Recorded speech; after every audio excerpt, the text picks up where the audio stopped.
Chapter 2. Incursion of Plum Island. Dan Hut! Stefano commanded the squadron. Each man stood at the ready on the sodden tarmac. Mike Allen walked up and down the line of battle-hardened operators. He inspected the team with a fiery anxiety. This was his first mainland mission as team leader, and by the vigor he chewed his tobacco, he was determined to do it by the book. The Coast Guard spared no expense on the transport, Mike Allen said sarcastically, pointing to the sturdy but reliable UH-60 Black Hawk helicopter supplied by the Coast Guard. The team laughed and popped off some pre-mission one-liners. None of them had actually trained for this specific scenario. The brief commentary was muddled by the rain and the backdrop of the Black Hawk spinning up for liftoff. The blades of the Black Hawk made a distinctive sound spinning in the rain. Oof, oof, oof, oof, oof. We're going to do this one by the book, gentlemen. We're the ghost in the darkness. We're the tip of the fucking spear. We're the best of the best. We are Recon. Slow is fast, fast is smooth. Watch your fields of fire and don't pull that trigger unless you are 100% certain, Allen said, singling out Corporal Janowaski by punching him in the chest. Hoorah! The group shouted. Preach! Front and center. Let's kick this part off right, the sergeant shouted in the rain. Corporal Lindell hustled to the front of the line. Sergeant Allen took a knee, which cued the squad to follow in kind. Each man slung their rifle and took a knee. All except Lieutenant Colonel Johnson, who stubbornly stood at attention. Preach pulled the Bible from his boot and held up his hand over the men. And I saw the beast, and the kings of the earth, and their armies, gathered together to make war against him that sat on the horse, and against his army, and the beast was taken, and with him the false prophet that wrought miracles before him, with which he deceived them that had received the mark of the beast, and them that worshipped his image.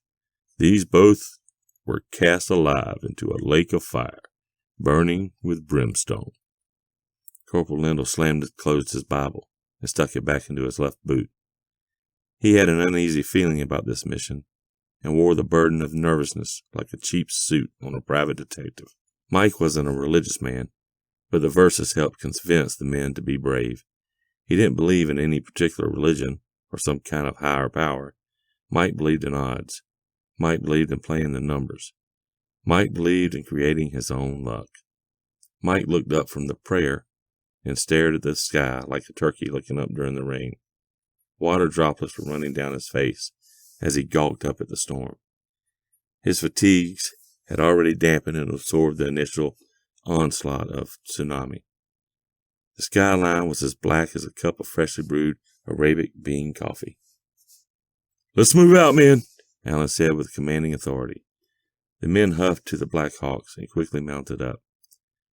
Let's double time it to Plum Island, Allen shouted at the Black Hawk pilot. The Black Hawk was a tad retro, but it would do the job. There was a thunderous sputtering from the late 80s rotor blades. As the Black Hawk took off from the landing pad, it shook and jolted the squad. As the team made their approach, the flight was starting to get noticeably bumpier. Mike Allen grabbed one of the many hanging support straps and leaned into the cockpit. Luckily, the landing pad was a hop, skip, and a jump from Plum Island. I hope the return flight has a dinner and a movie, Sergeant Allen shouted to the pilot crew. One of the coastees shot Mike a quick thumbs up and shook his head in disbelief. Allen took that head shake as a sign of disrespect and patted the coastie on the shoulder. How much longer? He yelled at the pilot, only to have his question muffled by the cancerous weather. The pilot yelled back at the sergeant. We'll have eyes on target in 5 mics, Sergeant. Sergeant Allen stroked his face with his left hand and held on for dear life with his right hand. This was a low-risk mission, but it had huge ramifications on Mike's career outlook. Mike chalked it up to restarting an internet router. As far as he could tell, this was going to be as simple as unplugging the cord from an outlet, waiting 30 seconds and plugging it back in. Flubbing this mission meant getting stepped over once again for promotion.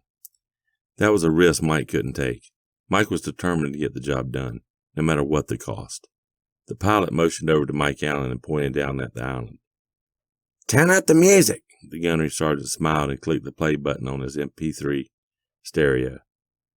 The gunnery sergeant favored old school rock and roll. You ready for this, kid? Sir, yes, sir, Janikowski shouted back at the sergeant. What about you, Corporal? You ready for this? I'm ready for some satisfaction, baby. I'm ready for the whole lot of action, baby. Ooh-wee. Look out, baby, for here we come. The men performed their pre-mission banter. It was more like a theater troupe practicing before a big show. Mike honed in on the humming of the Black Hawk, like a rapper syncing to a metronome before a rap battle. Mike looked to the back of the cargo and noticed that Whitaker was reading a novel. What are you reading? He asked. Whitaker looked up from his book to answer the sergeant. It's one of those 100 books everyone should read before they die. Sergeant, we have eyes on target. 1,000 meters out. Roger that. The Black Hawks dropped down to below 500 feet, and both teams circled their respective drop points. Each team began to scan the island for potential threats, signs of distress, or anything out of the ordinary. Team Alpha set off the drop zone near Fort Terry, and Team Bravo set out to main facility. Hernandez looked over to the pilot and pointed out the downed Coast Guard helicopter. Down there. That must be the rescue chopper, Hernandez shouted to the team while making quotation marks with his hands to emphasize the sarcasm. How fucking auspicious for us, Sergeant Allen said. Suspicious? What's suspicious? Other than the fact there's an abandoned Black Hawk occupying our landing zone? Hernandez replied. No, not suspicious. Auspicious. You uneducated fuck. How auspicious for us. From the looks of it, the Coastie's rescue chopper looks completely unscathed, Sergeant Allen explained. Sorry, Sergeant. I guess I forgot to pack my standard military issue word of the day calendar, Hernandez said jokingly. Sergeant Allen remained stoic in his disposition. The men could see right through him. He was as transparent as a jellyfish. Let's land this thing. The faster we get in there and the faster we get home. If we get back before midnight, there's a good chance I get some ass, Hernandez said. That reminds me, how's your sister, Hernandez? Sergeant Delfano asked. The entire crew started bellowing out laughter. Hernandez just responded by flipping everyone the middle finger. The kind of middle finger that was well pronounced and screamed, fuck you. Hernandez looked over at Cal Janikowski. Cal had his head buried in his knees and looked pretty blue in the face. Hey, new guy, Hernandez yelled and pointed at the young corporal. Corporal Janikowski barely managed to look up without puking. His face was pale and clammy. The team spilled blood all across the world together, all except Cal Janikowski. Cal was a pollywog, but the men thought he was all right. DeStefano made sure to take him under his wing, because the corporal was the youngest member of the squad, and this would be his first re-enlistment working in special operations. Forget about it, kid. This weather's nothing compared to the shit we had to deal with in South China Sea, Hernandez said.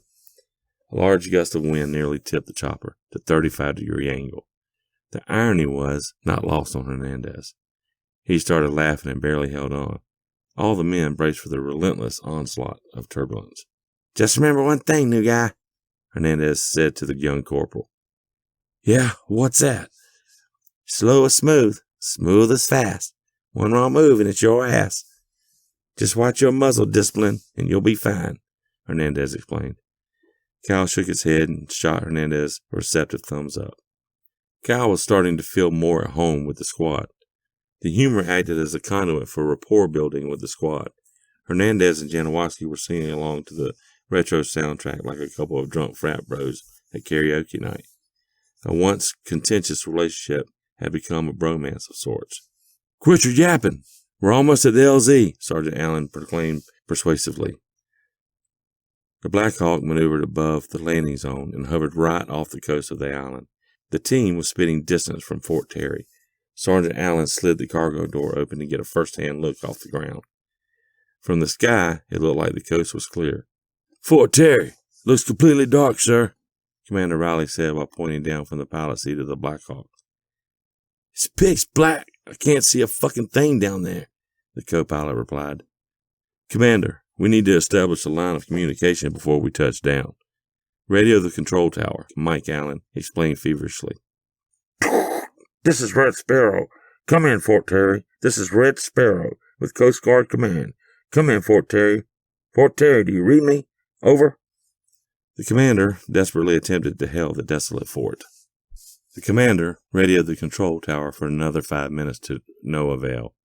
The storm was worsening with every passing moment. He noticeably worked to stabilize the Black Hawk. The Black Hawk was listing back and forth, pounded by the brunt of the storm. The storm relentlessly bombarded the helicopter with hurling gusts of wind. Sergeant Allen, Fort Terry is completely dark. We have minimal line of sight. We have no response from the island. Is this mission still a go? The commander asked with genuinely confused tone. Mike looked over at Lieutenant Colonel Johnson. Johnson looked back at Mike with this calm intensity about him. The lieutenant colonel was seemingly eager to reunite with his former workplace.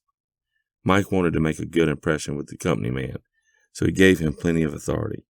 He figured the easiest way to make them feel important was to make them feel important. Johnson replied, "Mission is a go. Initial readings show no contamination. No biothreat detected. Operation Tag Team is mission go." "You heard him, man. Get ready, boys. Let's land this bird, lock and load," Mike ordered the crew. The commander swooped into the loading zone. He couldn't wait to put the bird down and flee the storm. The commander touched down, and the team rolled off the Black Hawk to establish a perimeter. "Go, go, go, go!" DiStefano was the first to depart the helicopter, followed eagerly by Janikowski at his rear. Janikowski lost his footing and planted a knee into the ground.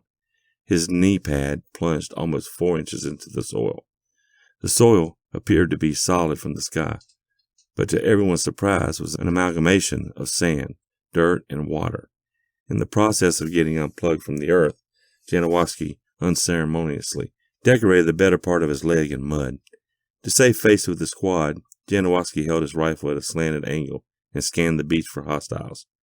The team knelt in a concentric circle surrounding the Black Hawk, all spread out about 6 feet apart.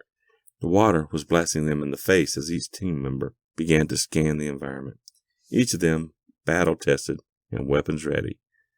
Mike pointed up to the sky and looked at Commander Riley.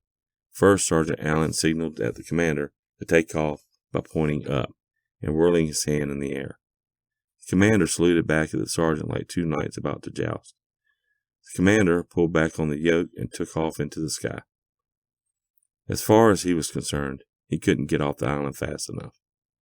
"This is Commander Riley to Commander Hodges. Alpha Team has successfully landed on the island. I'm out of here. Over." "Copy that, Commander. Catch you on the other side." Commander Hodges repeated over the comms. "Comms check, gentlemen. Sound off." "Comms check, gentlemen. Sound off," Sergeant Allen ordered. "Hernandez checking in." "Reading you loud and clear." "Janikowski checking in." "Reading you loud and clear." "DiStefano checking in." "Loud and clear." "Whitaker checking in." "Loud and clear." "Breach checking in." "Affirmative. Comms up." "Hernandez front and center. Radio Team Bravo and get me a sit rep." Sergeant Allen ordered the communications sergeant. Hernandez knelt down directly adjacent to Mike Allen and began to radio in Bravo Team. He got up and down like an old man. Hernandez had piled on some extra weight over the summer.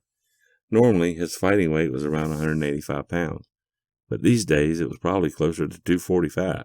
He made a large heaving sound as he got down. Bravo Team, come in. This is Alpha Team, over," Hernandez called. The storm had resumed pummeling the island and began to reclaim the surrounding area. The team braced for impact as the winds came barreling in. A few seconds later, their call was answered. "Copy that. This is Bravo Team, reading you loud and clear, Alpha Team, over." "Roger, roger. Begin your reconnoiter. We're beginning our sweep of the island. Over and out." "Roger that. We're making our descent. We'll have Overwatch in 30 seconds, over." "Sarge, our Bravo Team is aware of our sit rep and has begun to occupy landing zone 2. "Roger that, sailor," Mike acknowledged. The island was quiet as a graveyard at midnight. The mud was as thick as it was heavy, like pouring a jar of fresh honey over a bowl of hot fudge. The waves forcefully shattered the rocks around the island. The splashes sounded like a battering ram hitting the door. "Cal, go scout out the downed Black Hawk." Cal eagerly ran over to abandon the Coast Guard Black Hawk. The new teammates always ran with a certain extra zeal. That zeal tended to fade over time, but the men appreciated his spirit. Mike learned a long time ago that in this business, the business of war, it pays to be patient. It's empty. What am I looking for exactly? Janikowski asked. Did they leave the keys? Hernandez said jokingly. Sir, no, sir, Corporal Janikowski replied. Well, that's real fucking courteous of the Coast Guard. We got a 20-ton paperweight hogging up space on our landing zone, Hernandez remarked. Let's shove it to Fort Terry. Let's double time it, men. Move out, Sergeant Allen commanded. Sergeant Allen commanded colloquially to the squad.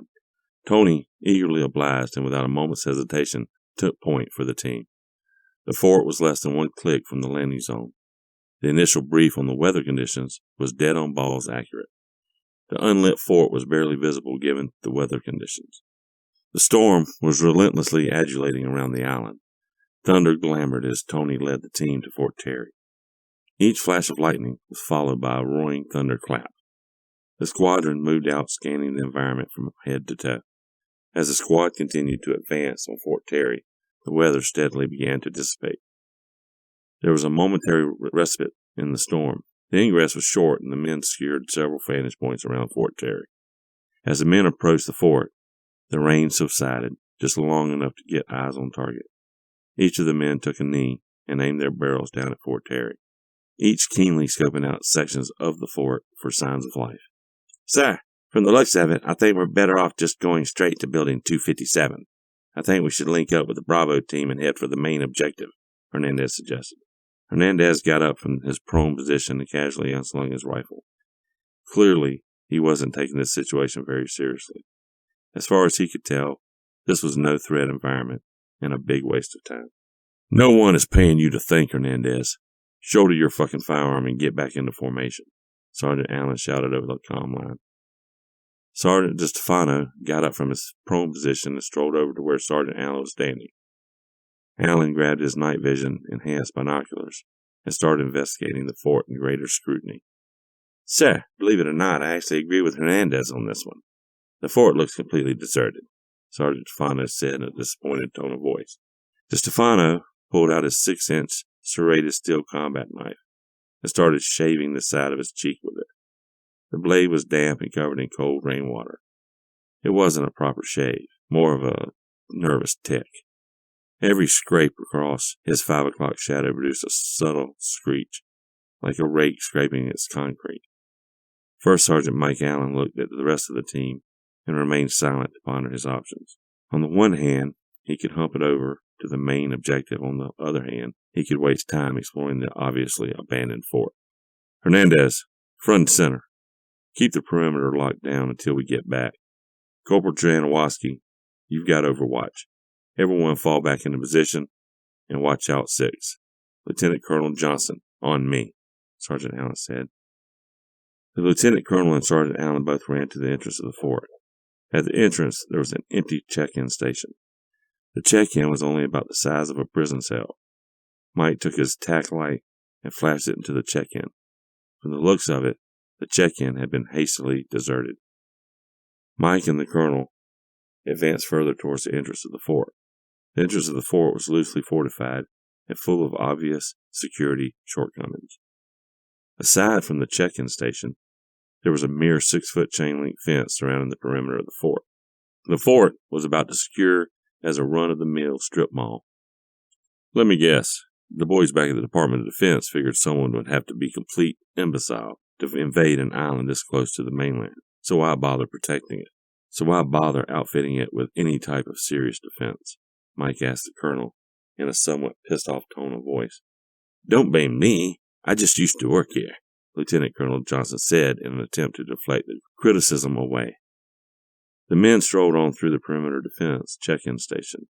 Each man switched on their LED-mounted flashlights and slowly began to scan the exterior of the fort. The fort, if you want to call it a fort, was only 2 stories tall and made from solid brick. So, where to? Mike asked the retired colonel. The colonel looked over at Mike with an expressionless demeanor. Mike was starting to get an uneasy feeling relying on the colonel for any level of expertise. He couldn't quite put his finger on it. The colonel lacked any kind of rapport or tactical presence. The colonel silently went back to scoping out the building. Mike quickened his pace and the colonel followed in kind. The fort was rather rustic, to put it politely. The original structure was built in 1897, and it showed. The outside of the building was covered in red brick veneer. The building wasn't very imposing up close. I see you spared no expense upgrading the fort. Clearly OSHA hasn't been doing many site visits, Mike said sarcastically to the colonel. The colonel scoffed at the comment and continued to follow the sergeant silently. Mike Allen and Lieutenant Colonel Johnson swept the base looking for any sign of intelligent life. Neither man was quite sure that existed before the sweep, and they were both dead sure it didn't exist after the sweep. Mike ran point and slowly began to sweep his M4 from room to room. Lieutenant Colonel Johnson had his hand to Mike's shoulder as they breached each room. The fort was pitch black, not a soul in sight. Both men activated their night vision goggles as they continued the search of the fort. Room after room came up empty. There was an eerie silence that captured both men's imagination. "It's empty," Sergeant Allen said as he slung his M4 over his shoulder. Mike placed his right hand on his hip and lifted his night vision goggles with his left. He flipped on his LED flashlight to finish scoping out the patrol room. At the moment, he scoffed and realized Hernandez was right. This fort was completely foobar, and it was time to move on to the main objective. "There's no immediate sign of distress. The armory seems to be full. It's just like everyone is mad in their post," the lieutenant colonel noted. "Let's go report back to the team and get the hell out of Dodge," First Sergeant Allen said briefly. "Roger that." The two men fled the fort like bandits making a hasty escape from a bank heist. As far as Sergeant Allen was concerned, they couldn't get out of there fast enough. Part Sergeant Allen's Special Recon process was always to complete a thorough due diligence of the ground assessment before any direct action. He tapped on the microphone around his throat and radioed the team. "Men, on me. Converge on the fort. Double time it to the guard shack at the entrance of the fort," Sergeant Allen spouted. The team grouped up around the guard shack just outside the fort's entrance. Hernandez was leading the rear and noticeably out of breath. He took a second and hunched over to catch a breather. "Turns out nobody's home. The fort is dark. Every station is abandoned. Every desk is empty." "There are no obvious signs of distress," the lieutenant colonel explained. The men started looking around at each other like a bunch of clergymen when Newton tried explaining gravity for the first time. There was a silent level of disbelief in the colonel's lack of self-awareness. The men instinctively doubted his credentials based on his target analysis. "You mean, other than a powerless abandoned military installation on an island caught in the middle of a tsunami?" Hernandez replied. "Fuck, Hernandez. You ever shut it off, man?" Preach took a moment to reflect on the situation. "He hath filled the hungry with good things, and the rich he hath sent empty away." Just as Hernandez was about to spit out a retort, Bravo team interrupted with a status update, breaking the tension. Alpha team, do you copy? This is Team Bravo, over." "Go for Alpha team, over." "Alpha team, what is your sit rep, copy?" "Copy that. Fort Terry is completely abandoned, over." "Affirmative. Fort Terry is fucking ghost town. We have overwatch on top of building 257. We have your approach covered. From above, the facility looks completely abandoned as well, over." "Copy that. We are making our way to you now. Over and out." The sergeant removed his gas mask and greased back his hair. Having that plastic suit on made him sweat in all the wrong places. "We need to radio this in," the sergeant said and pointed at Hernandez with his index finger fully extended. Calling HQ. This is Alpha team. Do you read me? Over." "Alpha team, this is HQ.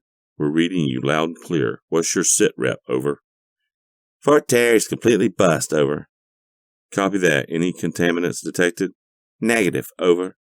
"Any hostile resistance, over?" "Negative, over." "Copy that. Move to primary objective and report back, over." "Roger that. Over and out." "Let's just not stand around with our dicks in our hands. We've got a job to do, people."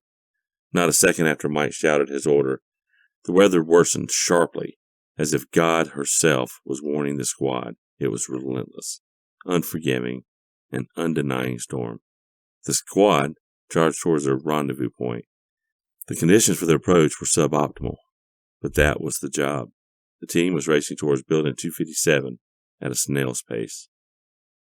Hailing Alpha Team, do you copy, over? Copy that. You are go for Alpha Team, over. Are you guys hourly or what? What the fuck is taking so long?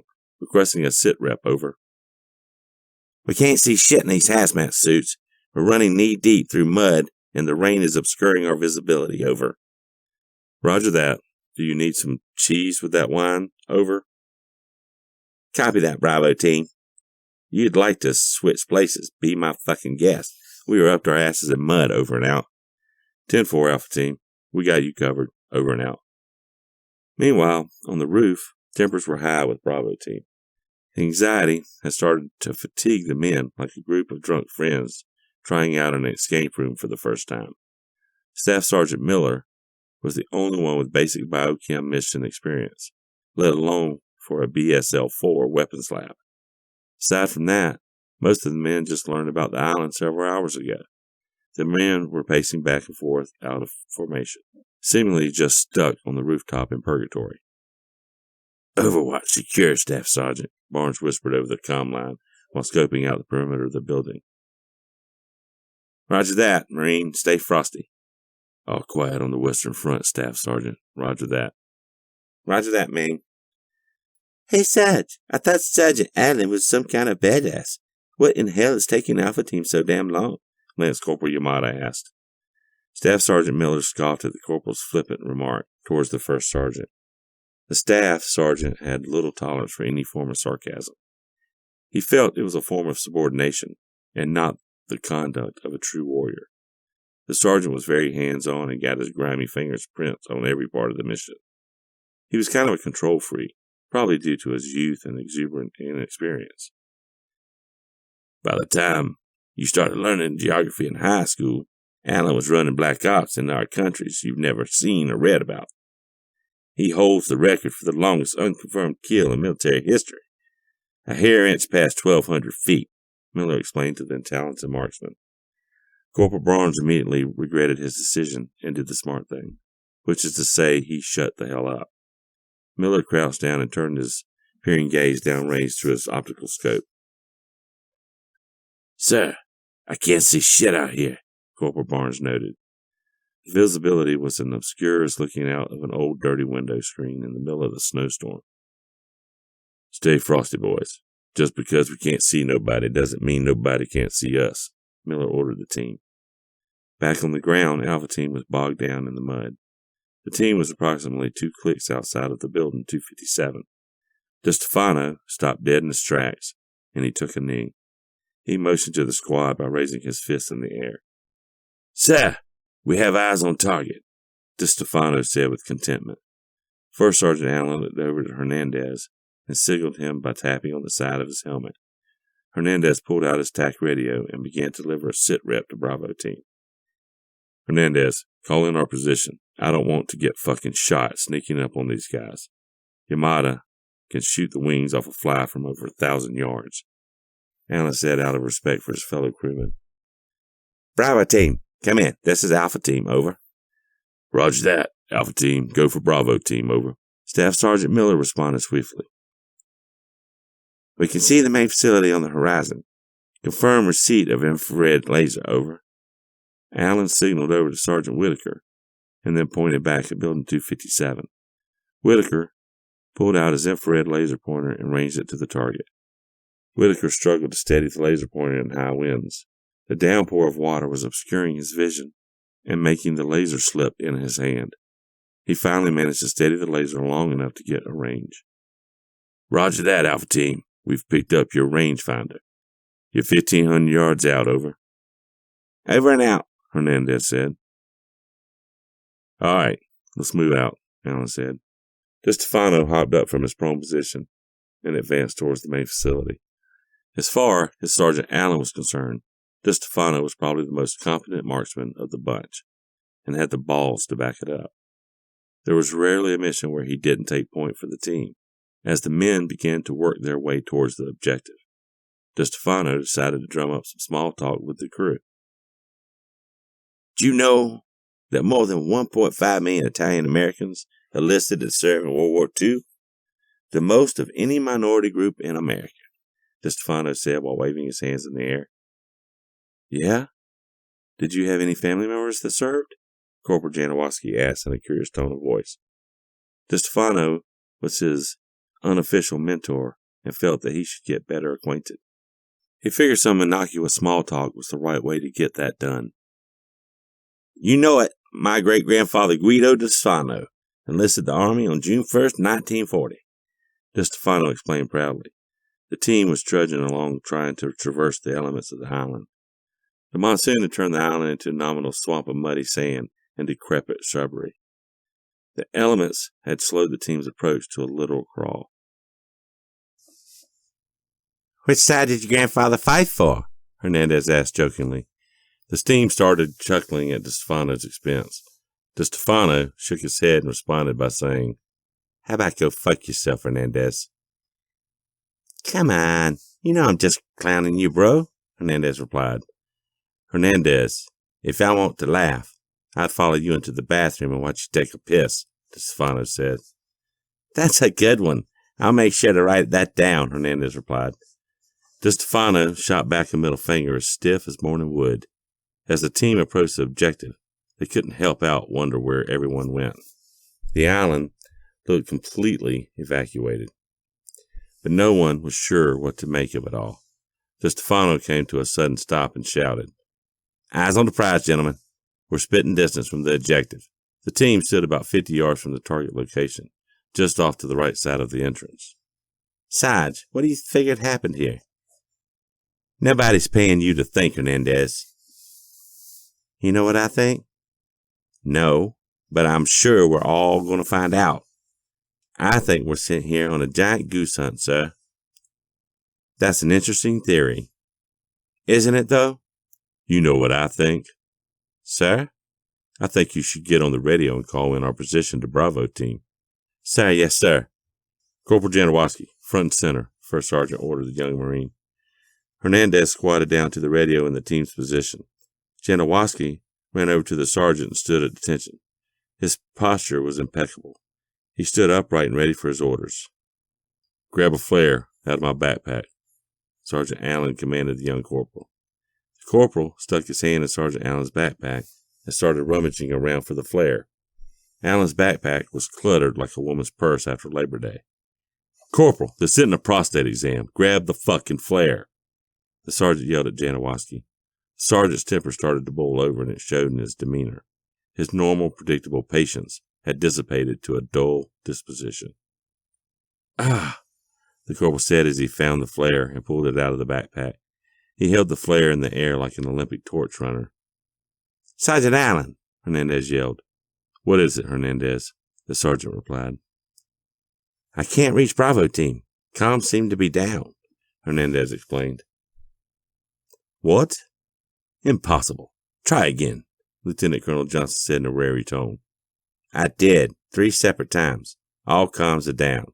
There's some kind of static interference, Hernandez explained. This is foobar.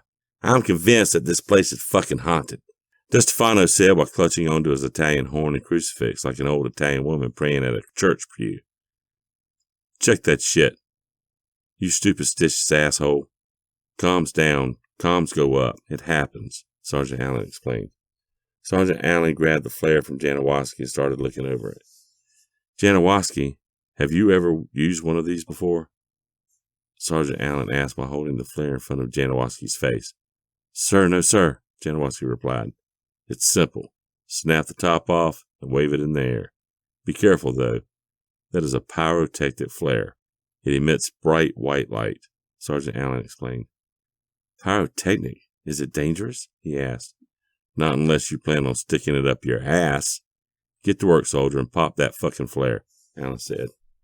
Janikowski popped the flare and started swirling it in a circle. The translucent glow of the flare radiated with a rakish bright white light. The chemical suits reflected the lights onto the ground, emanated the ethereal sands of Plum Island. Janikowski, like a rock concert, Sergeant Allen said. What? He replied. Side to side, dumbass, Hernandez said while waving his left hand side to side in a slow swaying motion. Hernandez found the best lessons resulted from a heaping helping of humiliation. Ah, I got it, Janikowski said as he started swinging the flare side to side. He did that for another 3 minutes until the flare ran down to a stub. The team floundered out of formation, waiting for Bravo team to reestablish comms. Hernandez, what's our status on comms? The sergeant shouted in the rain. Hernandez waved off the sergeant with his left hand and activated his microphone with his right. Bravo team, this is Alpha team. Do you copy? Over, Hernandez said. Reading you loud and clear, Alpha team. Over. Sergeant Miller responded in a restless tone. Sergeant, we've got comms back, Hernandez yelled to Sergeant Allen. About fucking time. Bravo team, we have reached the primary objective, awaiting orders, over, Hernandez said. About fucking time, Alpha team. We breached the facility 10 minutes ago, over, Miller responded nonchalantly. Sergeant Allen looked over to Lieutenant Colonel Johnson. Johnson trudged over to Hernandez and grabbed the microphone out of his hand. What the fuck do you mean, breached the facility? Your orders were to cover our approach, over, Lieutenant Colonel Johnson shouted into the comm line.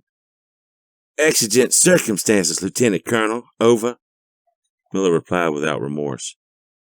Exigent circumstances? What kind of exigent circumstances? He asked. The retired lieutenant colonel clutched onto his revolver and restrained his anger from flaring. The men couldn't understand why he was so perturbed by the news. We heard you screaming inside the building, followed by what sounded like a gunshot, over, Sergeant replied. Sergeant, you hold to your position. I say again, you are to hold your position. Do you copy? The line went dead. It was as silent as a cemetery. Apparently, the signal had died once again. The sense of irony was not lost on the squad. It was as layered as a thick red velvet cheesecake. Pretty fucking auspicious, right, Sarge? Hernandez asked in a snarky tone. The first sergeant and the lieutenant colonel broke off from the formation and began to argue amongst themselves for several minutes. They stood just far enough away from the squad to not be heard by the rest of the squad. DeStefano lifted his right hand up and swirled his finger in clockwise motion. Janikowski, DeStefano, Hernandez, Lindell, and Whitaker circled up into a small group. Well, what? Well, what? What the hell are we waiting for? Let's rock and roll. Hold your horses, kid. We don't know what we don't know. We have hostiles firing guns. We need to roll up on this place, guns blazing, and smoke these fools. Slow down there, kid. We don't have any confirmation of hostiles yet. Hearing a gunshot doesn't mean dick until we have confirmed eyes on target. This is still a rescue mission. Do you read me? What do you figure that's all about? Whitaker asked as he pointed over the bickering going on between Sergeant and Lieutenant Colonel. It looked like a couple going through a divorce arguing over who gets to keep the dog. I don't know. I get the feeling our intelligence sergeant is keeping some mission-critical intel from those boys. Take it slow and watch your six. Something doesn't feel right on this job, DeStefano noted to the team. I think we really bought the farm on this one, Hernandez said. Looks that way. Stay frosty, DeStefano responded. The squad all nodded in agreement and fell back into formation. Whitaker made sure to keep a close eye on the intelligence sergeant. He swiveled his head like an owl scoping out his next meal. DeStefano, lead the way, the sergeant said as he pointed to the entrance of the facility. The facility was under constant bombardment from the rain. The visibility was noticeably worsening by the minute. DeStefano grinned and pulled back the charging handle on his M4 carbine. He pointed his rifle forward, left hand on the front grip, right hand on the rear grip. He rested the stock on his right cheekbone and trained his eyes downrange.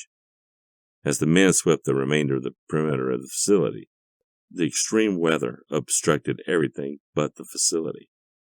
As the squad carefully approached the entrance, DeStefano stopped abruptly and took a knee. He was leading the team by 10 to 15 yards. The rest of the team slowly caught up and stopped dead in their tracks.